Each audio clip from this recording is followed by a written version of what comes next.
বাংলাদেশের কয়েকটি জেলায় এবারও দেখা গেল ভিন্ন চিত্র। সাতক্ষীরা, লালমনিরহাট ও পটুয়াখালীর বিভিন্ন এলাকায় সৌদি আরবের সঙ্গে মিল রেখে আগামী ঈদ উদযাপন করেছেন হাজারো মানুষ।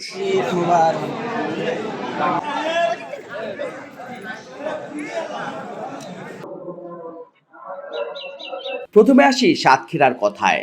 জেলার সদর উপজেলার বাউকলা পূর্বপাড়া জামাই মসজিদে সকাল ৮টায় ঈদের জামাত অনুষ্ঠিত হয়।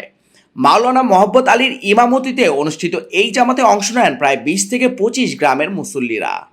স্থানীয়রা জানান, তারা চাঁদ দেখার ভিত্তিতে সৌদি আরবের সঙ্গে মিল রেখে ঈদ পালন করেন।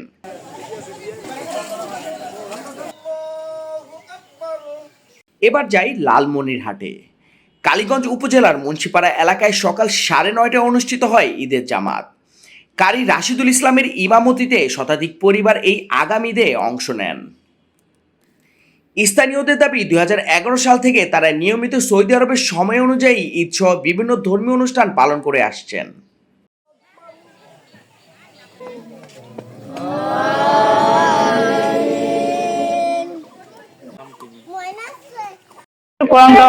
কারণ হইতেছে যে আমাদের আল্লাহ এক, আমাদের রসুল এক, কোরআন এক, হাদিস এক।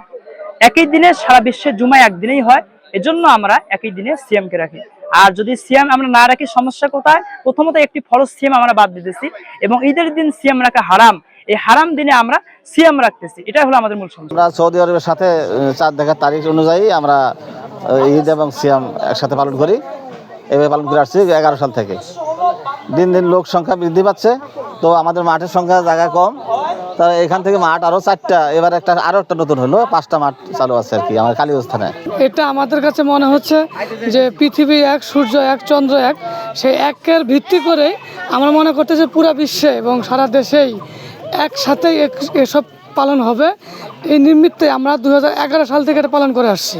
মনে করেন চাঁদ দেখে রোজা রাখা এবং চাঁদ দেখে রোজা ছাড়া, এইটাই হলো মানে কোরআনের আইন। তাতে মনে করেন যে পৃথিবীতে 57টা মুসলিম রাষ্ট্র, শুধু 3টা দেশ ব্যতীত সারা পৃথিবী একই দিনে ঈদ করে। আমাদের বাপ-দাদারাও ঈদ করছে, আমরাও ঈদ করে আসছি, এবং পরবর্তীতে আমরা একদিন আগে ঈদ করবো। সূর্য হলো সময় নির্ধারণ করার জন্য, আর চন্দ্র হলো তারিখ নির্ধারণ করার জন্য।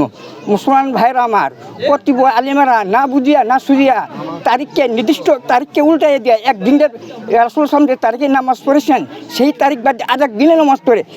এবার পটুয়াখালীর চিত্র। এখানে আরো বড় পরিসরে প্রায় অর্ধশতাধিক মানুষ আগামী ঈদ উদযাপন করেছেন। সকাল ৯টায় সদর উপজেলার বদরপুর দরবার শরীফে অনুষ্ঠিত হয় প্রধান জামাত। এছাড়াও জেলার বিভিন্ন উপজেলায় মোট 17টির বেশি গ্রামে ঈদের নামাজ আদায় করা হয়। স্থানীয় ধর্মীয় নেতারা জানান, শত বছর ধরে এই অঞ্চলের একটি অংশ সৌদি আরবের সঙ্গে মিল রেখে রোজা ও ঈদ পালন করে আসছে। এই ভিন্নধর্মী ঈদ উদযাপন স্থানীয়ভাবে দীর্ঘদিনের একটি ধর্মীয় চর্চা হলেও প্রতি বছরই তা নতুন করে আলোচনার জন্ম দেয়।